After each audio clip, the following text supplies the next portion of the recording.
The first time my father ever told me he was proud of me was 6 years too late. Standing in the lobby of my Manhattan penthouse while federal agents were looking for my sister.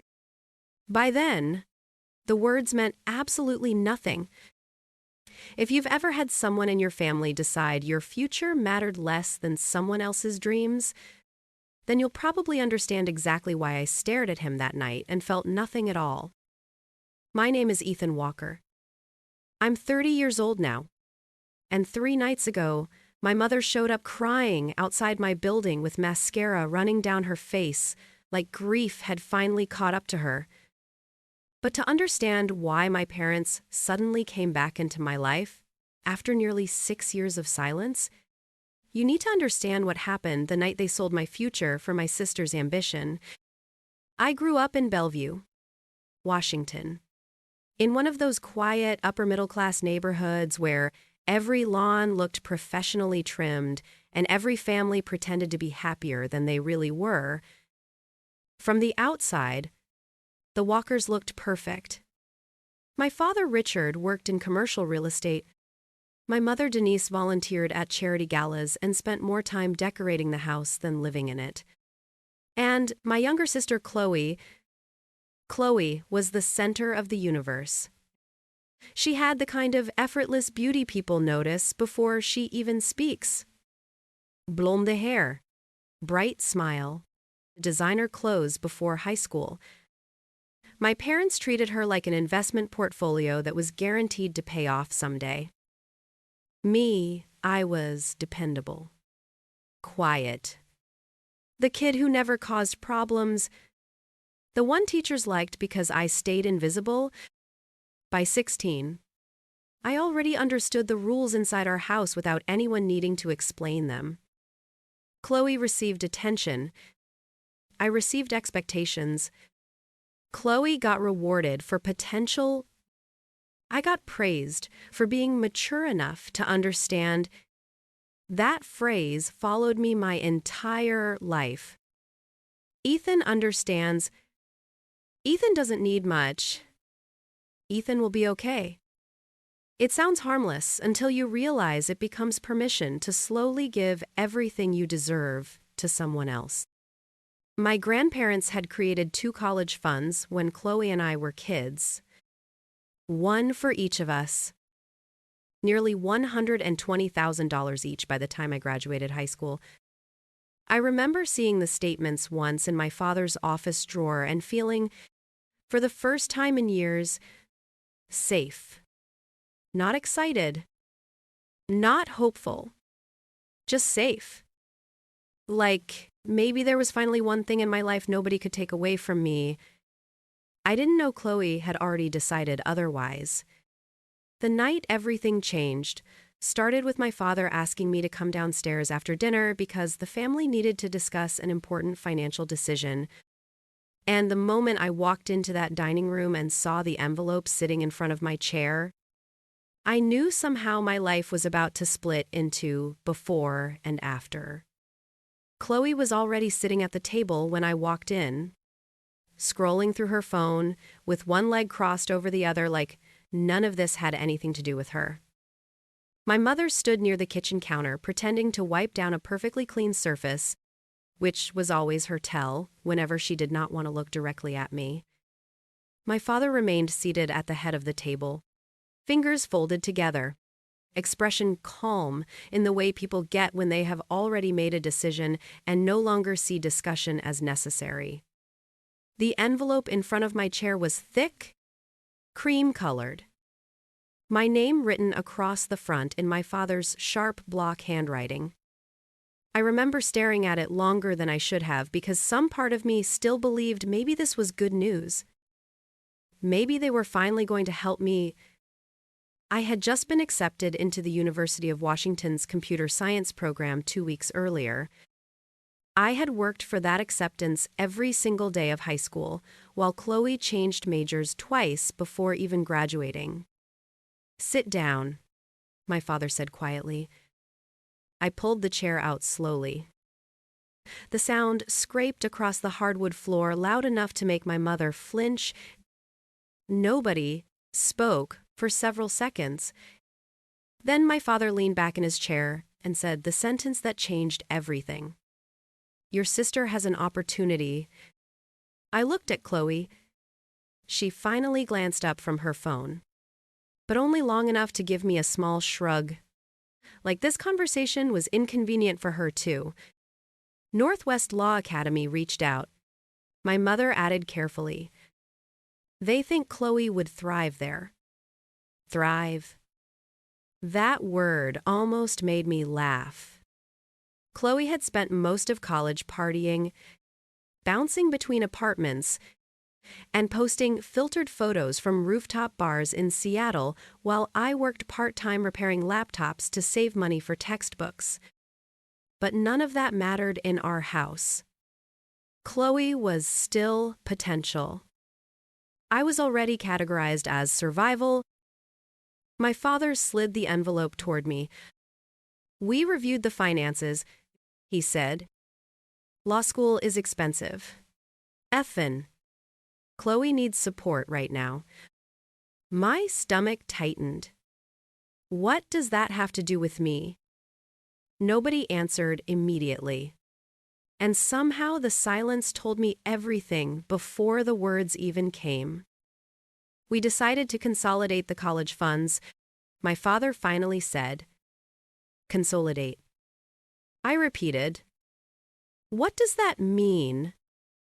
He exhaled slowly, like I was forcing him to explain something obvious. "It means Chloe's future offers a stronger return." I actually thought I misheard him. For a second, the room felt strangely tilted, like my brain refused to process what was happening.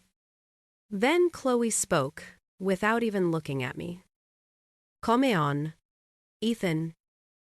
It's not like you need that kind of money to sit behind computers all day." Something cold moved through my chest then. Not anger yet. Worse, recognition.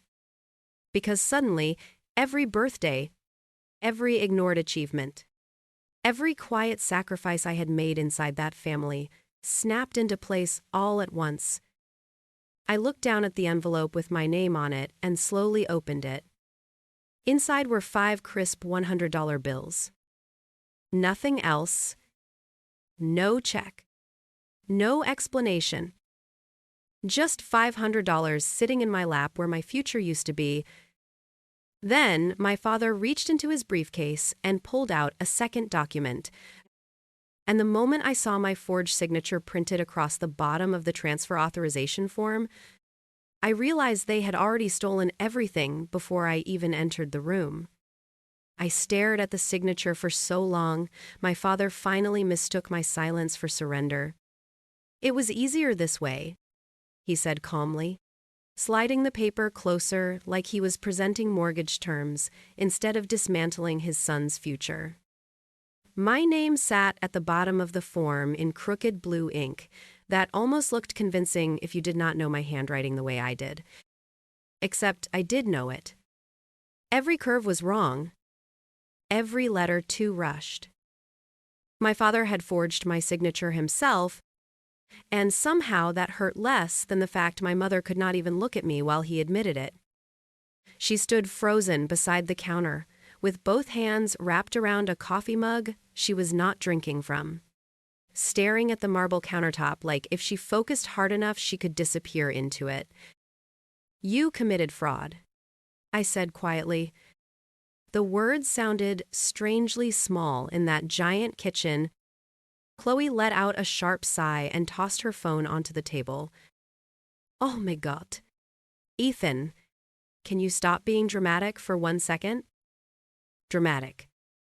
The word hit me harder than the forged document, because suddenly I understood something terrifying about my family. They genuinely did not believe they were doing anything wrong. In their minds, Chloe's dreams simply mattered more than mine. My father folded his hands again, the same posture he used whenever he wanted to appear reasonable. "Listen to me carefully," he said. "Life rewards people who take risks. Your sister has charisma, connections. Law school opens doors. He hesitated for half a second, just enough to reveal the truth hiding underneath his polished voice. You're smart, Ethan. Smart people always figure things out eventually. I remember feeling something inside me go completely still after that. Not rage. Not heartbreak. Just clarity. The kind that arrives quietly and changes you forever. Because for the first time in my life, I realized my family did not see me as a son. I was insurance. The reliable child they could strip parts from whenever Chloe needed more fuel for her future. I looked over at my mother one last time, waiting for her to finally say something. Anything. Tell him this had gone too far. Tell Chloe to give the money back. Tell me she was ashamed. Instead, she finally whispered, maybe this is happening for a reason. Even now, 6 years later, I still think that sentence did more damage to me than losing the money itself. I stood up slowly, the envelope still sitting open in front of me, $500, staring back like some kind of cruel joke. My father exhaled. Relieved the confrontation seemed over.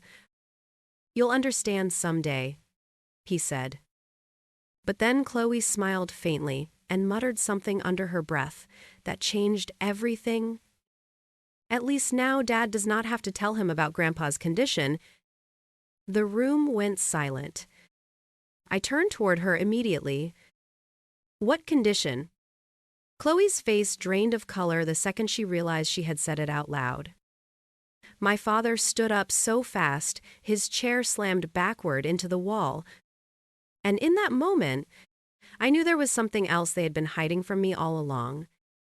My father recovered first.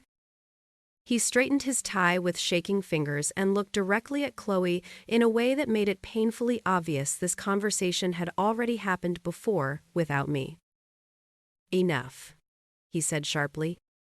Chloe immediately looked down at the table. My stomach tightened. What condition? I asked again, louder this time. Nobody answered. The silence spreading through that kitchen felt heavier now.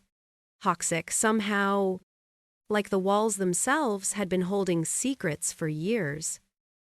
Then my mother finally spoke, barely above a whisper. Your grandfather's memory has been getting worse. The room tilted slightly beneath me. Grandpa Walter lived alone outside Tacoma in the same cedarwood house he had owned since the 70s. He was the only person in my family who ever asked me questions and actually listened to the answers. Every birthday, every graduation, every awkward family dinner where I disappeared into the wallpaper, Grandpa saw me. How bad is it? I asked. My father rubbed his jaw slowly. Doctors think it may be early dementia.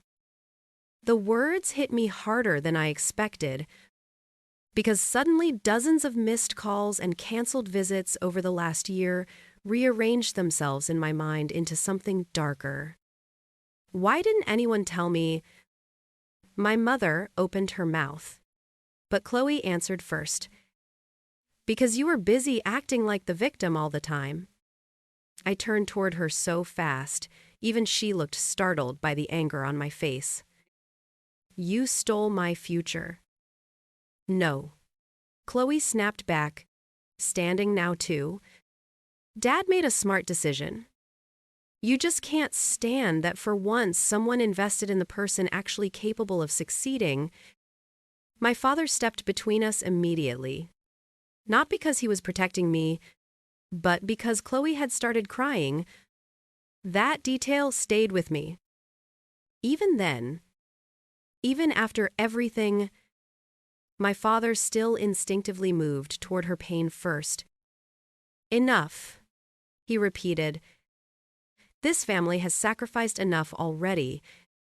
Family. That word again. They used it like a weapon every time they needed me to quietly accept being erased. I looked back at the forged document still sitting on the table, and suddenly, something inside me cracked open in a way I could not repair anymore. Did Grandpa know? I asked quietly. My father hesitated. Tiny, barely noticeable. But enough. And in that hesitation, I found my answer.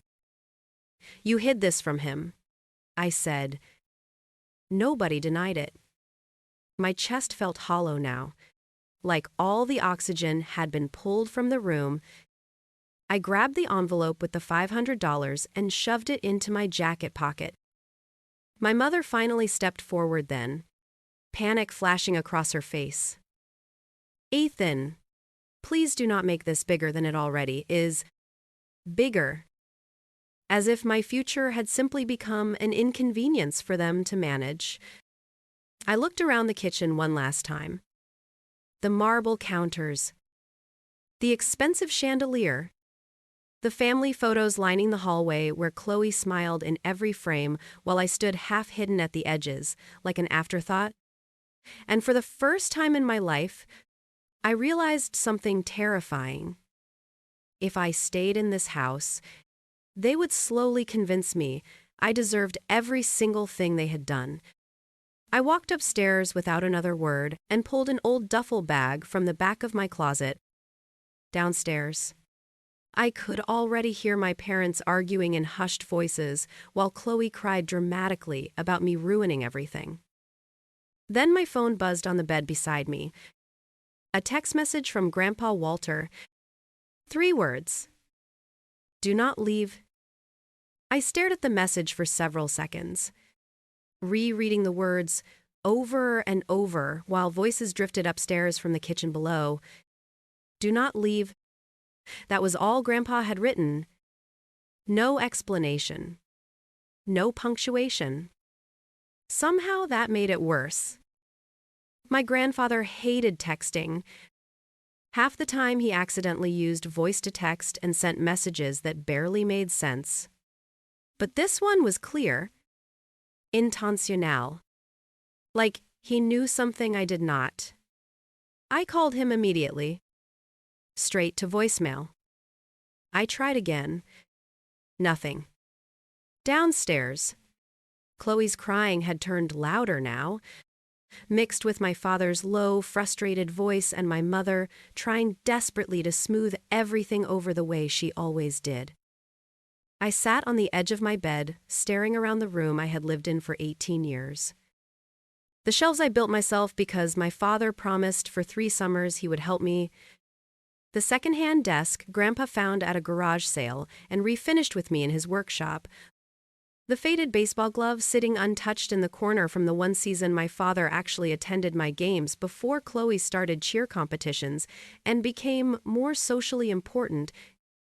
Every object in that room suddenly felt temporary, like I had only been borrowing space in someone else's house my entire life. Then another text appeared, this time from an unknown number. He knows about the transfer. My chest tightened instantly. I typed back before even thinking, who is this? No response. I stood up so fast, the chair beside my desk tipped backward onto the carpet. For the first time all night, real panic cut through the numbness settling inside me. Grandpa knew. Somehow he knew what they had done, and judging by the fear in my father's voice downstairs, that mattered more than I understood yet. I grabbed my duffel bag and headed for the stairs. The moment I appeared, every conversation stopped. Chloe stood near the island with mascara streaked under her eyes. My mother looked exhausted, and my father's expression hardened immediately when he saw the bag over my shoulder. You're seriously leaving? He asked. The question almost sounded offended. I laughed quietly before I could stop myself. Not because anything was funny.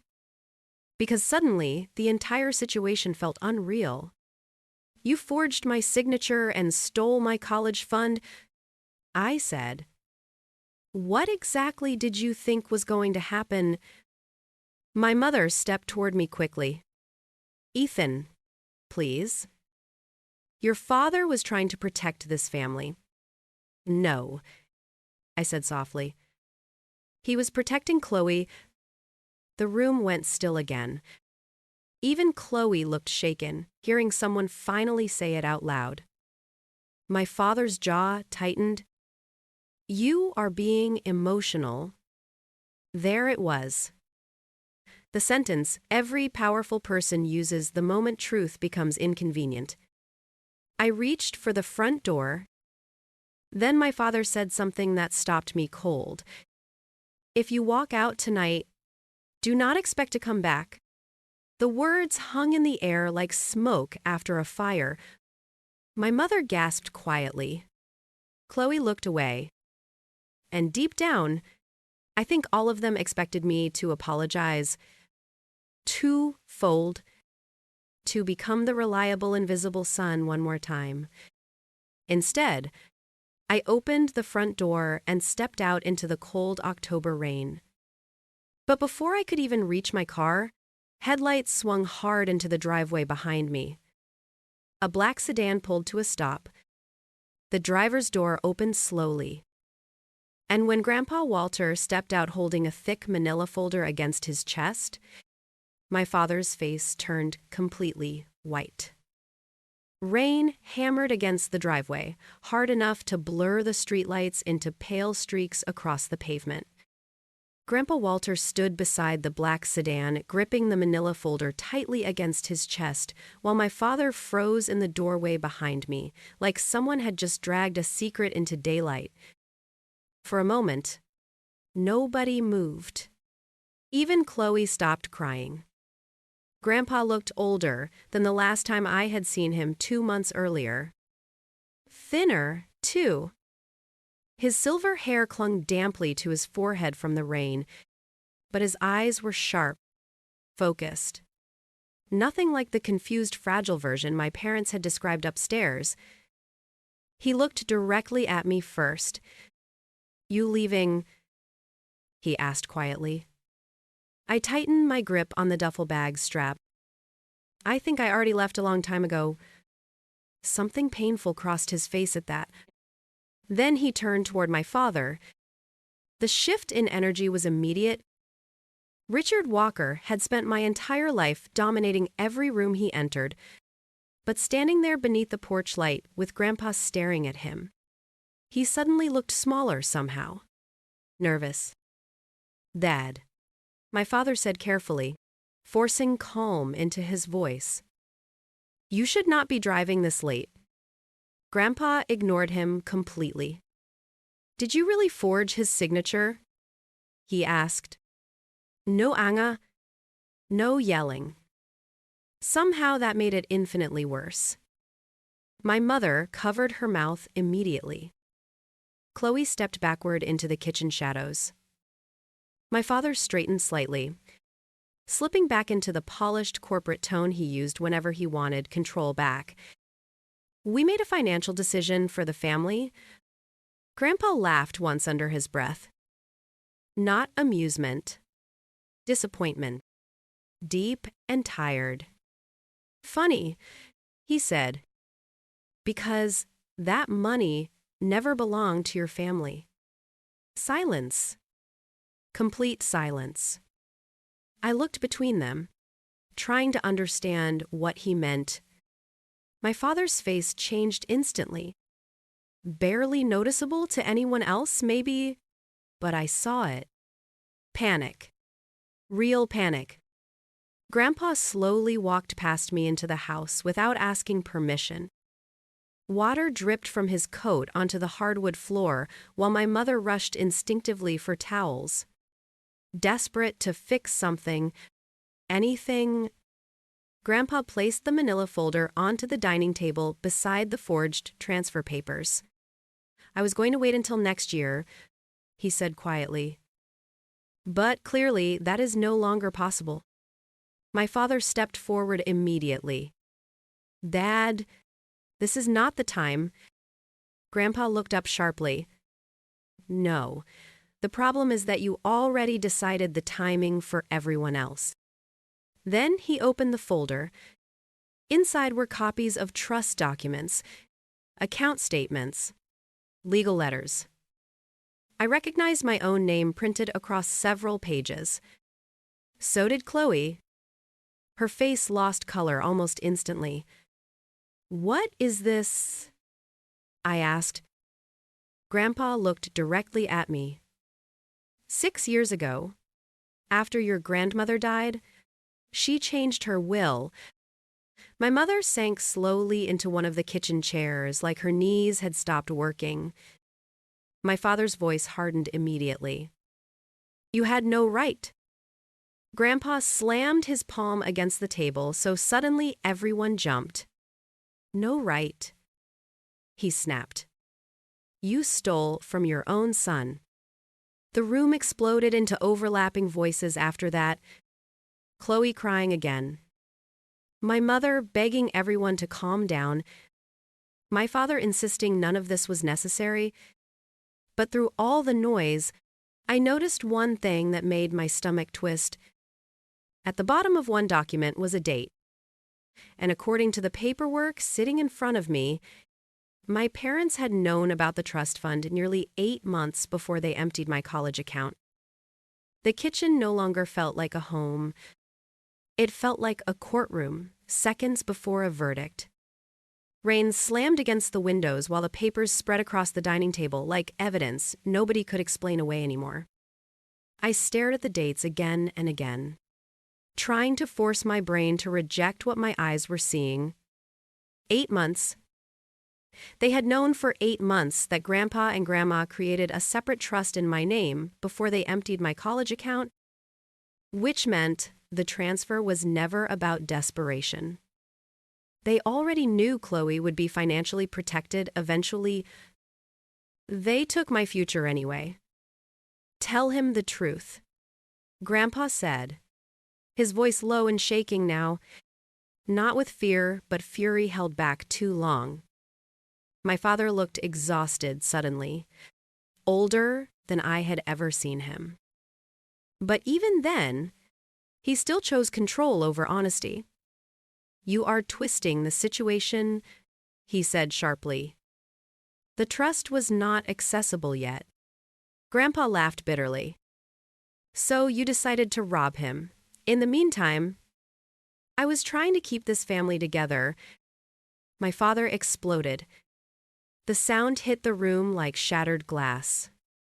Chloe started crying harder. My mother buried her face in her hands. And for the first time in my life, I saw my father losing control of the version of himself he had spent decades building. You think I wanted this? He shouted, pacing now. Do you have any idea what Chloe's tuition cost? The apartment?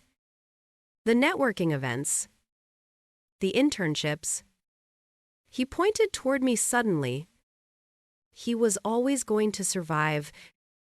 The words landed harder than everything else combined, because there it was, the real reason underneath all of it, not love, not fairness, not sacrifice. Survival. They gave everything to Chloe because they believed she needed saving, and they took everything from me because they believed I could survive the damage. I felt strangely calm after that. Cold, almost like something inside me had finally stopped bleeding. So that was my role, I asked quietly. The son you could afford to break. My father opened his mouth, but no words came out. Grandpa looked away. Even he could not bear hearing it spoken aloud. Then Chloe suddenly stood up so violently her chair crashed backward onto the floor. Stop acting like you are some tragic victim. She screamed through tears. Mascara streaked down her face while years of resentment poured out all at once. Do you know what it feels like living with everyone expecting you to be extraordinary all the time? Dad needed me to succeed, so you stole from me. I asked. You had your own fund. Because yours was easier, she shouted back before immediately covering her mouth too late. Silence swallowed the room whole. Even the rain outside seemed quieter somehow. My mother slowly lowered her hands from her face, horror spreading across her expression as Chloe realized what she had just admitted. Easier. Not necessary. Not survival. Easier. I looked at my sister standing there trembling under the kitchen lights, and for the first time in my life, I truly understood her. Chloe had not stolen my future because she hated me. She did it because somewhere along the way, my family taught her my pain simply mattered less than her convenience. Then Grandpa reached into the folder one final time and pulled out a sealed envelope. His hands shook as he held it toward me. Your grandmother made me promise not to open this unless your parents crossed a line they could not come back from, he said softly. My father's face drained instantly. Dad, he whispered. Do not. But Grandpa ignored him completely. And when I opened the envelope and saw the first sentence written inside by my grandmother's hand, my entire understanding of my family shattered in an instant. My grandmother's handwriting was careful and uneven, the kind that belongs to someone trying to hold on to clarity before time steals it away. The first line alone hollowed the air from my lungs. If Ethan is reading this, then Richard finally chose convenience over love. Nobody spoke. The kitchen that had exploded with shouting only moments earlier now felt painfully quiet except for the rain tapping softly against the windows. I kept reading while my hands trembled slightly against the paper. My grandmother wrote about noticing the difference in how Chloe and I were treated when we were children. The birthday parties. The excuses. The way my achievements were acknowledged politely while Chloe's smallest successes became family events. She wrote that Grandpa argued with my father about it for years. She wrote that my father always insisted he was preparing Ethan for the real world. But the sentence that broke something open inside me came near the bottom of the second page. Your strength became their excuse to neglect you. I had to stop reading for a second after that. Because it was true, every moment suddenly rearranged itself into a pattern I could no longer unsee. Every time I stayed quiet, every time I adapted, every time I survived disappointment without falling apart, my family used that resilience as permission to give me less attention, less support, less love. Across the table, my mother had started crying silently into her hands. Not dramatic tears like Chloe's. These were quieter, older somehow. The kind that come from realizing too late how many moments you can never undo. My father stood motionless near the kitchen doorway, staring at the floor with the exhausted expression of someone finally losing control over the story he had told himself for years. Chloe looked small now, younger, fragile in a way I had never seen before. She wrapped her arms tightly around herself and whispered, I did not know Grandma wrote that. Grandpa sat heavily in one of the dining chairs, suddenly looking every bit his age. Your grandmother saw everything, he said quietly. She just hoped your father would change before it became permanent. Permanent. That word settled deep inside me because I realized this was no longer about the money. Somewhere along the way, the damage had become structural, built into the bones of our family so deeply, nobody even questioned it anymore. My mother finally looked up at me then, mascara streaked beneath swollen eyes. "I should have stopped this," she whispered, "years ago." It was the first honest thing I had ever heard her say. I wanted to feel satisfaction hearing it, maybe even relief. Instead, I just felt tired. Deeply, completely tired. Because apologies arrive differently when they come after trust has already collapsed. My father slowly pulled out a chair and sat down across from me for the first time that night without trying to control the room. Without speeches. Without justifications. He looked older now than I remembered, from even a few hours earlier. I thought protecting Chloe meant sacrificing what could survive the sacrifice. He admitted quietly, "I did not realize eventually there would be nothing left of you to come back to us." Nobody answered him. Outside, the rain had finally begun to slow, and sitting there beneath the dim kitchen lights with my grandmother's letter still shaking in my hands, I realized the hardest part was not losing my family. It was understanding they had been losing me for years while convincing themselves they were doing the right thing. I left the house just before sunrise. Nobody tried to stop me this time.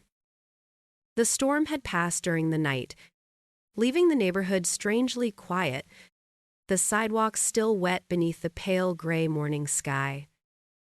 My duffel bag sat in the passenger seat while Grandpa's folder rested beside it, unopened except for my grandmother's letter folded carefully back inside. I remember gripping the steering wheel for several minutes before turning the key because for the first time in my life, I truly did not know where home was supposed to be anymore. Over the next few weeks, everything changed slowly instead of all at once. That surprised me. I used to think families broke apart in dramatic moments. Shouting matches, doors slamming, people disappearing forever. But real damage settles differently. It lingers in quiet spaces, in missed phone calls, in birthdays that suddenly feel complicated, in standing inside a grocery store reaching automatically for your mother's favorite coffee creamer before remembering you do not live there anymore. I rented a tiny basement apartment near Seattle Central and started taking every coding contract I could find. Most nights I barely slept. Not because of the workload, because silence sounded different after you stopped, begging people to love you correctly. Grandpa called almost every evening just to ask if I had eaten dinner. Sometimes we barely spoke beyond that. But those calls mattered more than he probably realized. Chloe left me 3 voicemails over the next month before finally stopping. The first sounded defensive, the second angry, the third was quieter. "I do not know how to be the person Dad needed me to become anymore," she said through tears before hanging up. I listened to that message more times than I ever admitted to anyone. My mother started writing letters instead of texting. Actual handwritten letters mailed to my apartment with uneven sentences and coffee stains near the edges of the paper. She wrote about ordinary things, mostly her garden dying from too much rain, the dog next door barking every morning at 6, memories from when I was little that I honestly thought she had forgotten. She never asked me to come home again after that night. I think she finally understood that home was the thing they had already taken from me.